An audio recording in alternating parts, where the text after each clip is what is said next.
a regular challenge which is there, especially for not just startup brands, but a lot of brands who are wanting to rejig themselves, they want to change. And somewhere where they get caught is that they feel, okay, branding is one thing, and especially when I'm on digital, when I'm, in all these modern channels, I need to behave in a slightly different way. But again, taking the example of McDonald's, because I think one brand, and one of my favorite brands for sure, it's, the minute you say McDonald's, that whole color, the logo, the product, everything around it, the fun, the tonality which is there. I think that is something which, as an agency, as brand custodians, we try very hard to tell them that, there is a reason why these things have been made. Yes, no doubt, it's difficult. It's like Arvind said, it's not a one-off thing. It's a lot of hard work which goes into it.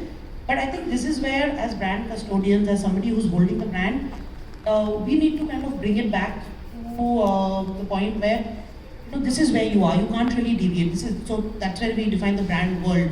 That this is where you operate into. Just because you have a XYZ brand doing something very fancy, you do not start doing that. Because at the end of the day, you need to keep your uniqueness, your USP, which is very, very different, because that is what is going to drive people. Because in a world which is so cluttered, what is the reason that in fast food I still think of a McDonald's, or when it comes to bags, maybe I think of a particular brand. That is what is the difference. That's true. The biggest challenge is standing out in a very cluttered world. You're inept, you co-founder. There was already many agencies there, but you stood up. What's the secret?